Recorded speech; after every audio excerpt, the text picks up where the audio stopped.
오늘 말씀 제목, 안 믿어져도 기도하세요. 여러분 한번 따라해 보실래요? 시작. 안 믿어져도 기도하세요. 예수님께서 우리에게 기도하라는 말씀 여러 번 하셨죠.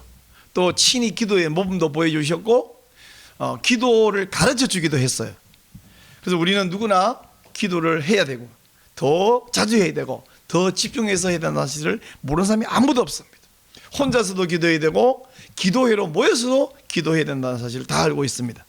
근데 우리는 왜 기도 잘하십니까? 많이 하십니까? 그러면 자신 있게 예, 요즘 기도 진짜 열심히 합니다.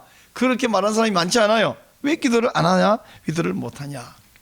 기도를 못 하는 이유가 몇 가지 있는데 그 중에 제일 첫 번째 이유는 기도를 안 믿기 때문이에요. 안 믿기 때문에. 왜 안 믿냐? 우리 현실이 이거 기도하면 응답된다고 믿기에는 너무 현실이 어렵기 때문입니다. 근데 기도를 안 믿는 일은 저만, 여러분에만, 우리에게만 있는 게 아니고요.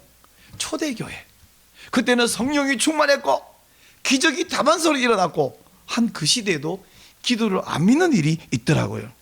근데 재미있는 일은 두 가지가요. 첫째, 기도를 안 믿으면서도 기도를 했다는 거예요. 둘째, 안 믿고 기도했는데 기도가 이루어졌다는 것입니다. 이 두 가지가 정말 재미있는 일입니다. 오늘 본문을 보니까 죽이려고 하던 사람이 오히려 죽었고 죽기로 각오한 사람은 도리어 살아났다 하는 것을 알 수 있습니다. 이 사건을 통해서 하나님 우리에게 중요한 교훈을 여러 가지를 주시고 있는데 한번 보겠습니다. 초대교회가 초창기에는 유대인들의 박해를 받았거든요. 유대인들 가운데 막 예수 믿다고 잡아가고 죽이고 사울이 앞장서고. 근데 오늘 12장을 사도행전 12장을 보니까 처음으로 정치인들의 박해가 시작이 되었습니다. 이 교회를 박해한 사람은 누구냐면 헤롯 왕이라고 되어 있는데 이 헤롯 왕은 헤롯 대왕의 손자인 헤롯 아그리파 1세입니다. 이 헤롯이 예수님의 12제자 가운데 수제자 세 사람 있죠. 베드로, 야고보, 요한. 야고보와 요한은 둘이 이제 형제고 베드로는 다른 집인데 이 세 사람 가운데 야고보를 먼저 잡아서 칼로 죽였다는 말은 목을 참수했다는 이야기예요. 왜 갑자기 야고보가 잡혀갖고 참수당했는지에 대한 설명이 없어서 우리가 자세히 과정은 알 수 없지만 이유는 알 수 있습니다. 사실 헤롯이 무슨 억하심정이 있다고 사도들을 죽입니까? 이것은 그가 이 헤롯은 이 유대 민족이 아니잖아요. 에돔 족속이잖아요. 어떻게 하든지 유대인의 환심을 사야 되거든요. 유대인의 환심을 살려고 보니까 유대교인들이 예수쟁이들을 안 좋아하죠. 그러니까 이 예수쟁이들을 하나 죽이면 유대인들이 좋아할까 하는 정치적인 목적에서 야고보를 죽였어요. 이래서 정치인들은요, 이해관계가 없어도 자기 정치적 이익을 위해서 무슨 짓이든지 하는 것이 이 정치인들이거든요. 이렇게 해서 야고보 사도는 12사도 가운데 최초의 순교자가 되었습니다. 자, 헤롯이 야고보를 죽이니까 예상대로 유대인들이 기뻐합니다. 그래? 그러면 하나 더 죽여야지 더 기뻐하고 더 나를 따르겠구만. 그래서 누굴 잡아야 되겠어요? 베드로를 잡았어요. 세상에 베드로를 잡아갖고 어떻게 했냐면 보통은 군인들이 2인 1조로 보초를 썼잖아요. 언제나 옛날에나 지금이나. 근데 4인 1조로 보초를 세웠어요. 게다가 베드로를요 두세 사슬에 묶었다. 여러분 두세 사슬이 뭐예요? 우리 만화나 영화에 보면 이쪽에 하나 이쪽에 하나 쇠살 이렇게 매달아 놓죠. 두세 사슬에 묶었어요. 발을 두 개 묶어지 두세 사슬을 묶고 그 묶고는 옆에 두 보초병이 서 있어요. 그리고 앞에 문이 있습니다. 저것도 밖에 큰 철문도 있습니다. 철문 밖에 또 두 보초병이 서 있어요. 4인 1조로 서 있습니다. 아니 흉악범도 아닌데 어떻게 베드로 그냥 평범한 사람인데 무슨 칼을 갖고 있는 것도 아니고 무슨 사람을 몇 명을 죽인 것도 아닌데 두세 사슬로 먹고 두 보초병을 쓰고 철문을 하고 그 앞에 또 보초병이죠. 왜 이러냐? 이유가 있어요. 베드로가 탈옥한 전과가 있기 때문입니다. 사실 베드로는 지금요 유대인들에게 두 번, 헤롯에게 한 번, 세 번째 지금 체포돼서 감금됐는데 전에 탈옥한 전과가 있어요. 자, 여러분, 자, 사도행전 5장 18절 19절 20절인데 한번 읽어주세요. 시작. 사도들을 잡아다가 옥에 가두었더니 주의 사자가 밤에 옥문을 열고 끌어내어 이르되 가서 성전에 서서 이 생명의 말씀을 다 백성에게 말하라 하매. 주의 사자, 천사가 왔어요. 옥문을 열었어요. 그리고 베드로를 내보냈는데 그 다음 아침에 보니까 옥문이 잠겨 있어. 천사가 분명히 우물을 열었는데 우물 잠겨 있고 베드로는 사라진 거예요. 근데 그때는 보초병이 없었잖아요. 그냥 감옥에 가둬놨는데 그냥 가둬놨더니 이놈이 도망갔네. 어떻게 연기도 아니고 사라졌지? 그래서 철문 갖고 안 되겠다 해서 두세 사자 먹고 문마가 안 되니까 보초병을 여기도 세우고 저기도 세우고 둘씩. 근데 여러분, 베드로가 자기 힘으로 탈옥했나요? 천사가 끌어냈잖아요. 근데 4명 지킨다고 되나요? 400명 지켜도 소용없는 줄 믿습니다. 예수님이 십자가 못 박혀 죽었을 때 무덤에 넣어놓고 돌부를 인봉하고, 그죠? 인봉하고 그리고 군인이 지켰어요. 근데 지킨 게 결과가 어떻게 했습니까? 예수님은 돌문을 열어야 시신이 나간 게 아니에요. 돌문 열었을 때 안에 시신이 없었어요. 아무리 군사가 지켜도 예수님 시신 하나 못 지켰는데 지금 베드로를 지킨다고요? 여러분, 베드로뿐 아니라 예수님뿐 아니라 저와 여러분도 마찬가지 성도를 천사가 보호하면 그 누구도 건드릴 수 없는 것을 믿으시기 바랍니다. 아무도 해칠 수 없어요. 교회가, 성도가 세상으로부터 박해를 당하는 것 혹은 순교하는 것은 하나님이 허락하셨기 때문이지 세상이 강해서, 군사력이 강해서가 아님을 믿으시기 바랍니다. 여러분, 우리 살다가 언제인지 모르지만 한 번은 다 죽습니다. 근데 죽는 것은 하나님이 허락하셨고 하나님이 데려가기 때문에 죽는 거지 사고 때문에 죽는 것도 아니에요. 질병 때문에 죽는 것도 아니에요. 늙어서 죽는 것도 아닙니다. 늙어서 죽는 것도면 그 10살짜리는 30살짜리는 왜 죽어요? 늙어서 죽는 거, 사고로 죽는 거, 병들는 거 하나님이 데려가고 싶은 때가 돼서 그냥 데려가시는 것인 줄 믿으시기 바랍니다. 자, 베드로가 체포되어서 투옥됐습니다. 보니까 감옥에 그냥 갇힌 게 아니고 어때요? 옛날에는 그냥 갇혔는데 막 두세 사람이 묶였죠. 보초병도 입구에 둘, 안에 바로 옆에 둘이 있으니까 뭐 딴짓을 못할 거 아니에요. 우리가 종종 영화 같은 데 보면 간수가 안에는 없기 때문에 뭐 그냥 뭐 뚫어가지고 나가기도 하는데 옆에 있는데 뭐 딴짓 할 수 있어요? 아, 이거는 이제 탈출할 가능성이 없어요. 그럴 때 교회는 어떻게 했습니까? 안 믿었어요.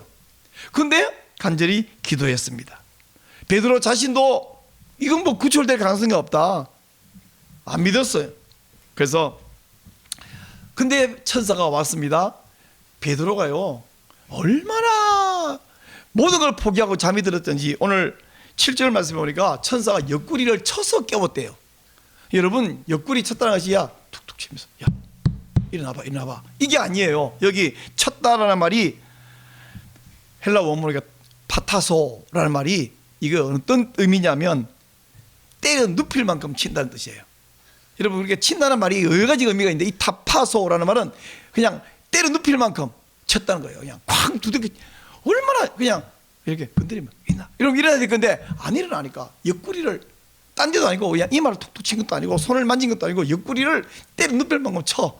그러니까 눈을 번쩍 뜨고, 그래서 신발 신어, 신발도 벗고 자는 거예요. 겉옷 입었습니다. 따라갔어요. 그 철문이 저절로 열렸어요. 군사들이 서 있던 말든 그냥 갔습니다. 그리고 갑자기 천사가 사라지고 나니까 내가 지금 환상을 보고 있나 보다 생각했는데 환상 아니구나, 이게 진짜구나. 그리고 이제 하나님이 나를 구원하신 것을 이제 알겠다.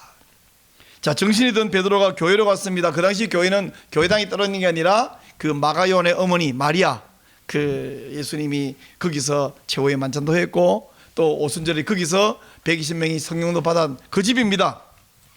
기도하고 있는데 그 기도하고 있는 집, 이제 지금이 아마 새벽녘 정도 되겠죠. 대문을 두드렸어요. 하녀가 나왔습니다. 로데가 나왔어요. 보니까 베드로가 있잖아요. 너무너무 기뻐해가지고 막 놀래서 뛰어나와서 베드로 선생님이 오셨어요. 베드로 사도가 오셨어요. 그러니까 모든 교인들이 깜짝 놀라서 할렐루야, 베드로가 왔구나 가 아니라 너 미쳤구나, 너 지금. 야, 왜 미친 소리 하고 있냐. 베드로가 어떻게 와? 아니에요, 진짜예요. 진짜 베드로가 왔다니까요. 야, 미친 소리 그만해. 아니 진짜라고요, 나와보세요. 그러면 그 베드로가 아니라 베드로의 천사가 온 거야. 그 당시 유대인들은요 모든 사람 한 명마다 천사가 한 명씩 수호 천사가 있다고 유대인들은 믿었어요. 글쎄 그게 성경적으로 진짜 수호 천사 있다고 우리가 믿어야 될지 그냥 유대인들이 그냥 그렇게 믿었다고 끝내야 할지 사실 잘 모르겠는데 하여간 유대인들은 그렇게 믿었어요. 그래서 그건 베드로가 아니라 베드로의 천사가 찾아온 거다. 근데 밖에 보면 계속 두들기거든요. 그래서 나와보니까 진짜 천사가 아니라 베드로가 맞습니다. 천사 같으면 육신이 없고 이 두들길 수가 없죠. 아, 맞구나. 너무 오더니 깜짝 놀랐어요. 여러분, 교인들은 기도했어요. 근데 그냥 기도가 아니라 성경은 분명히 간절히 기도해요. 근데 간절히 기도할 때 이 사람들이 우리가 기도하면 응답되고 베드로가 구출될 거다. 믿었다 안 믿었다? 지금 안 믿었잖아. 로데 보고 미친 소리 하지 마라 그랬잖아요. 안 믿었어요. 근데 안 믿었다는 것도 특이하고 안 믿었는데 간절히 기도했다는 것도 특이한데 중요한 건 뭐예요? 안 믿었는데 구출했어요. 왜 안 믿었냐? 제가 말한 대로 두 쇠사슬에 묶였어. 두 부처병 옆에 서 있어. 한 명도 아니고. 그리고 문도 이중삼중문인데 앞에 철문 앞에 또 군인이 지켜 있어. 아무리 천사가 와도 이번에는 불가능하리라. 이번에는 너무 어렵다. 여러분, 여기서 우리가 뭘 볼 수 있습니까? 예수님께서 우리에게 이렇게 말했어요. 너희가 기도할 때 무엇이든지 믿고 구하는 것은 다 받으리라. 이렇게 말씀했어요. 자, 이 말씀을 보면 우리가 기도할 때 믿고 기도해야 돼요? 안 믿고 기도해야 돼요? 당연히 믿고 기도해야 되죠. 자, 그런데 물어봅시다. 믿고 기도해라 했는데 안 믿고 기도하면 어떻게 된다? 하나님이 야, 믿지도 않고 기도하니까 난 응답 안 해. 자, 여러분, 예를 들어 볼게요. 우리 옛날에 왜 그 시커먼 물 이게 끓인 한약만 먹었잖아요. 근데 처음으로 알약이라는 게 이제 서양에서 갖고 왔는 사람이 있어요. 우리는 알약을 본 적이 없는 사람인데 야, 그렇게 아프면 요약 이렇게 먹으면 낫는다 주면서 이거 분명히 나으니까 믿고 먹어라. 그랬을 때 딱 보자마자 믿음이 안 갈 수 있잖아요. 믿음이 안 가. 근데 약을 먹었어. 효과 있을까 없을까? 있죠. 안 믿고 먹어도 효과 있어요. 믿고 먹어도 효과 있어요. 그 말은 내 말을 믿고 먹어라 하는 이 먹어라의 강조점이 있을까요? 믿으라의 강조점이 있을까요? 믿고 먹으면 효과가 있고 안 믿고 먹으면 먹어봤자 헛방이다. 이게 말이 아니라 내 말 믿고 먹어라. 이 먹어라의 강조점. 먹기 위해서는 내 말 믿어야 먹을 수 있으니까. 즉 예수님이 믿고 구하는 것은 믿고 기도하라. 이 말은 믿고 기도하냐 안 믿고 기도하냐가 아니라 기도하려면 믿음이 생겨야 기도할 거니까. 믿음이 안 생기면 기도하기 어려우니까 예수님이 내 말 믿고 기도해라. 이 기도해라의 강조점이 있다는 거예요. 물론 그러면 이제부터는 이제 기도할 때 믿을 필요가 없겠네 이런 오해가 아니라 기도하는데 어떻게 안 믿고 기도해요? 당연히 믿어야 기도하죠. 이 말은 믿으라는 말은 기도하기 위해서 믿음이 필요하다. 응답을 위해서 기도가 믿음이 필요하다는 거 아니에요. 때로 우리는 기도를 합니다. 간절히 기도하기도 하고 그냥 짧게 기도하기도 하고 눈 뜨고 기도하고 기도합니다. 근데 하나님은 기도 응답이 내 믿고 안 믿고의 기도 응답이 달린 것이 아니라는 말이죠. 한번 따라해 볼래요? 하나님의 기도 응답은 내 믿음에 달린 것이 아니다. 그럼 뭐에 달렸냐? 하나님의 신실하심에 달렸어요. 하나님이 약속했거든요. 아까 말한 그 약요, 이 약 성분이 내 병 낫고 안 낫고에 달렸지 내가 믿고 안 믿고에 달린 것이 아니죠. 나는 하나님께 기도했어요.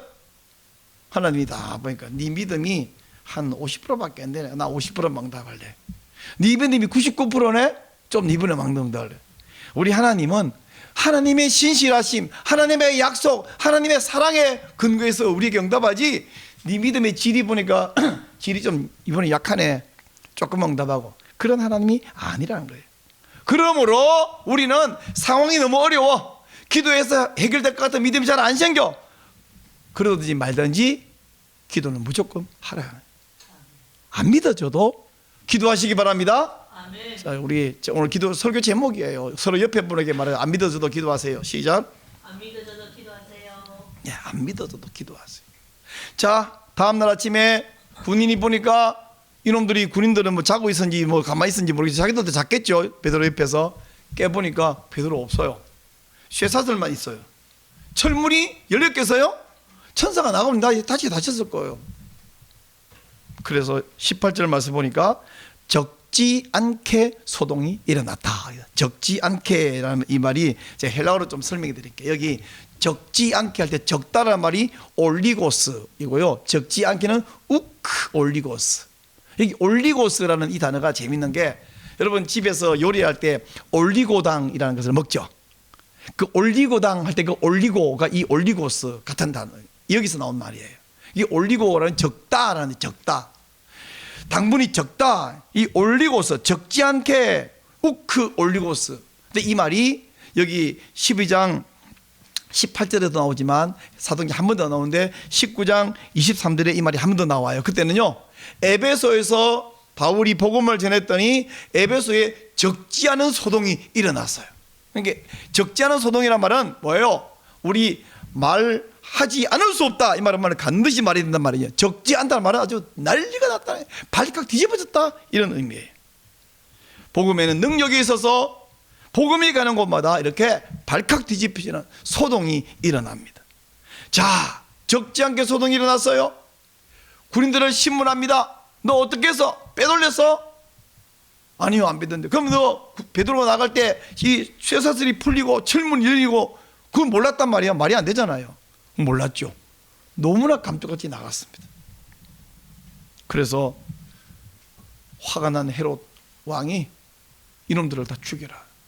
근데 네페가 4인조가 땀이 아니라 4인조 하루에 몇 교대인지는 모르겠어요. 하루 종일 24시간 지키지는 없으니까 그 4명만 죽였는지 이 4명 여러 명을 죽였는지까지는 모르겠지만 최소 4명은 죽었어요. 베드로 못 지킨 죄로 이 군인들은 영문도 모르는 채 자기들도 황당하죠. 무슨 일이 벌어진 거야. 그런데 귀중한 목숨을 잃었습니다. 여러분, 이 군인들 불쌍해요, 안 불쌍해요? 인간적으로 생각하면 너무 불쌍하죠. 근데 여러분, 오늘은 불쌍하게 죽었습니다. 그 가족들 생각해도 억울하고 불쌍해요. 근데 평소에 이 군인들 어떻게 살았을까요?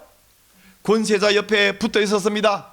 떵떵거리고 권세를 누리고 이 군인들이 지나가면 다 고개를 숙이고 땅에 엎드려야 돼요. 언제 목이 날아갈지 모르는, 이 정도 되면 상당히 출시한 공무원입니다. 근데 평소에 떵떵거리고 큰소리 주고 살던 군인인데 지금은 그냥 파리 목숨이 되었습니다. 무엇을 볼 수 있습니까? 악인에게 빌붙어서 권세를 누리면 결국 비참한 일이 벌어져요. 땅에서 이 비참한 일이 만약 안 벌어진다 하더라도 이들은 죽음 후에 영원한 형벌을 받습니다. 그러므로 악인 옆에 붙어가지고 그 악의 권세로 떵떵거리고 권세를 누리는 사람 보면 부러워요. 그거? 지금 우리나라에 예를 들어 볼게요. 그 아름다운 금수강산 산들을 다 밀어갖고 태양광 패널로 다 덮어놨어요. 또 호수 위에도 그 귀한 논밭에도 다 밀어갖고 태양광 패널로 덮어놨어요. 근데 이 태양광 패널이 뭐가 문제냐? 거기에서 나오는 중금속이 땅을 다 더럽힙니다. 그리고 20년인가 하여튼 뭐 기치가 하면 다 교체해야 돼요. 다 버려야 돼요. 원자력에도 여러 폐기물이 나옵니다. 근데 태양광은 깨끗한 클린 에너지냐? 거기도 다 와요. 그리고 태양광은 구름이 끼거나 밤에는 전기가 생산이 안 되면 어떻게 해요? 태양광을 세우면 바로 옆에 반드시 화력발전소를 세워야 되는데 그 생각은 안 하고 그냥 클린 에너지다. 근데요, 그것 자체도 여러 가지 좋은 점도 있지만 문제도 여전히 많은데 좋은 점만 부각시키던데, 문제는 이것을 하는 공무원들이 268명인가 했던 신문에 보니까 전부 비리가 가득 차 있다는 거 아니에요. 권세자 옆에 붙어갖고 공무원 자리 누리면서 떵떵거리면 땅에서 비참한 일이 발생하고요, 안 발생하면 저 세상에 가서 영원한 지옥 형벌을 받습니다.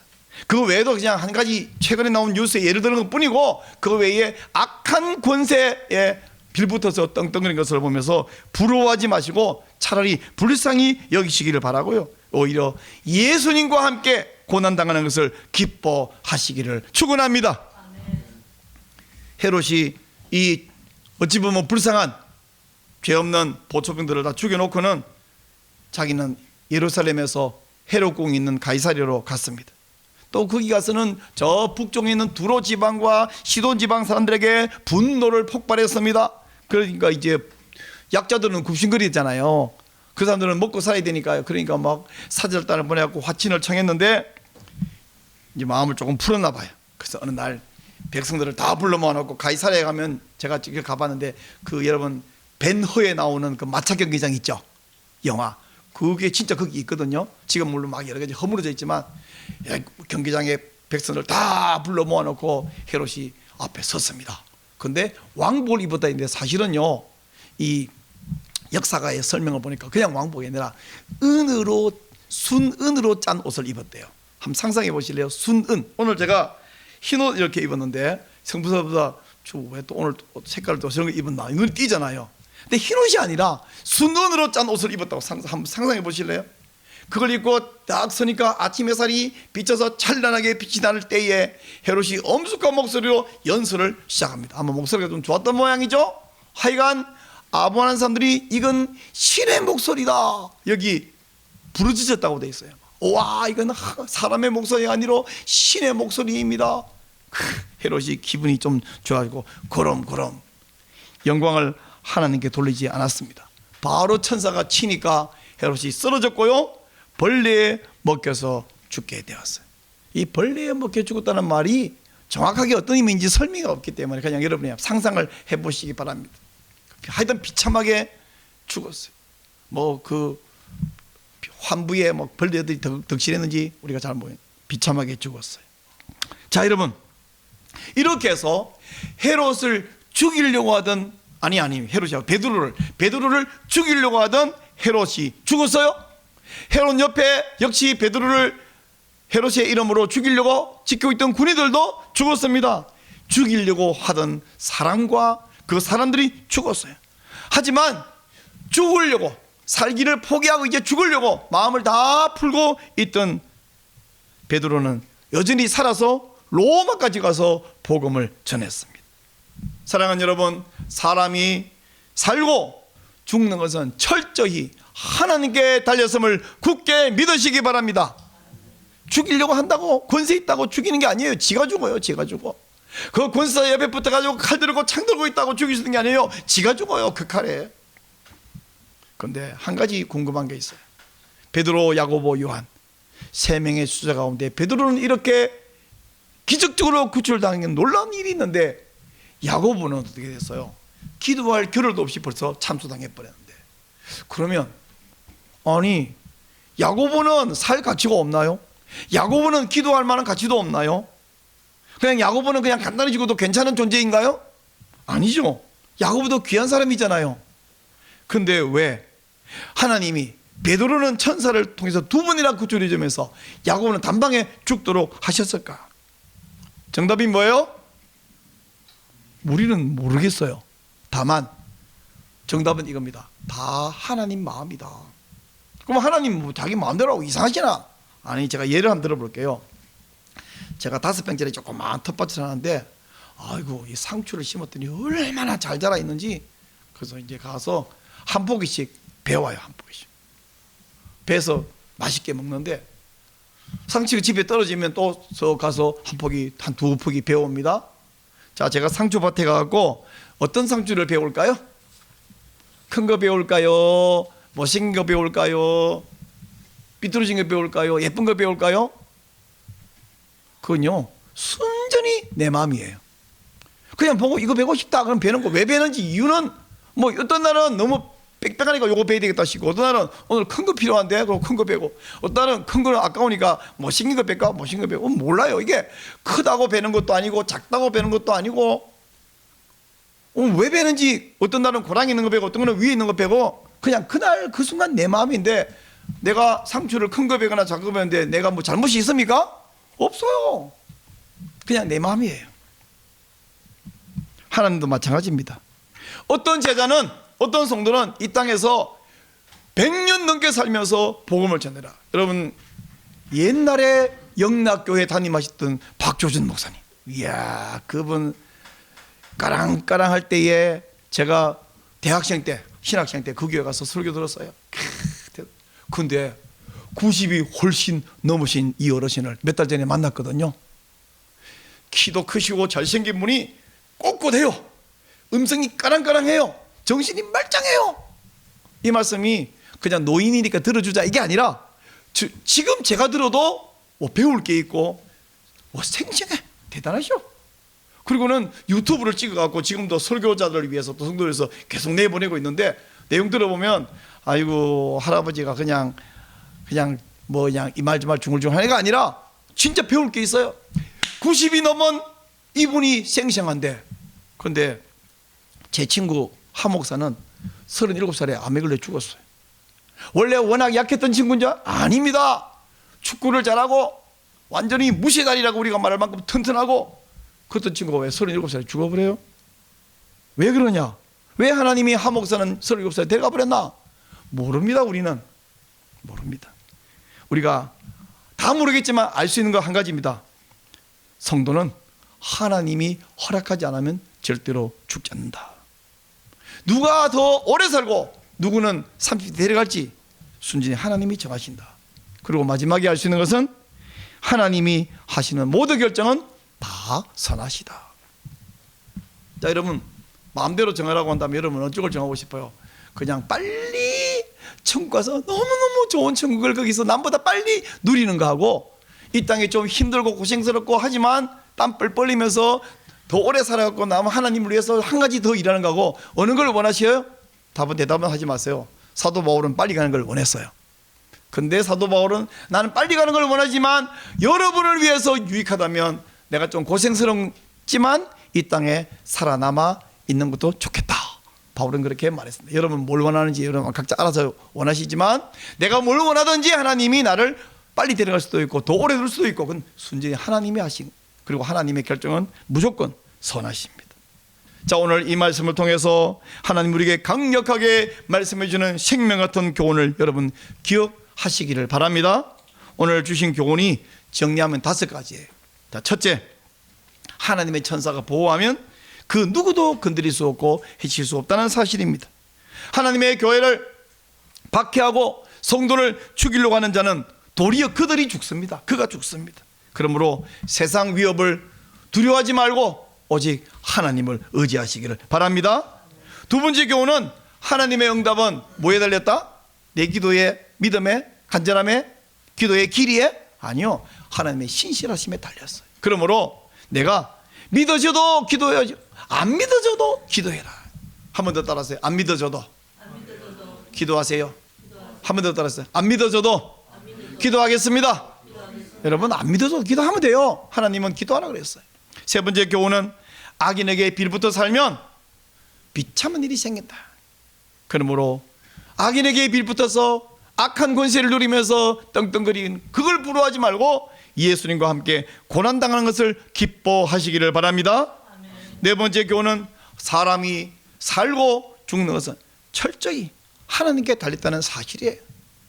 세상 권세가 강해서 혹은 질병이 너무 강해서 사고가 너무 갑자기 꽉 부딪혀서 내가 죽는 게 아니고 하나님이 질병이든지 나이든지 뭐 사고 어떤 이유와 방법을 통해서 이제 데려갈 때가 되셨다. 하나님의 때가 되어서 하나님의 결정으로 데려가는 것이지 그 사람이 나한테 꽝 받아서 내가 죽은 게 아니고요. 코로나 걸려서 죽은 게 아니고요. 의사가 의료 실수를 해서 죽은 게 아니고요. 그건 다 과정이고 방법이지. 그런 방법을 통해서 하나님이 데려가신 거예요.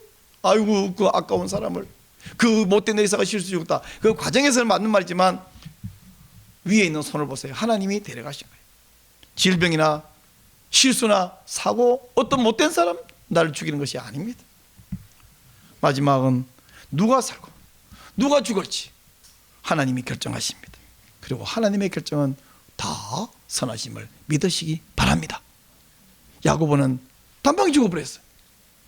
베드로는 두 번째 벌써 구출됐어요. 하나님이 정했어요.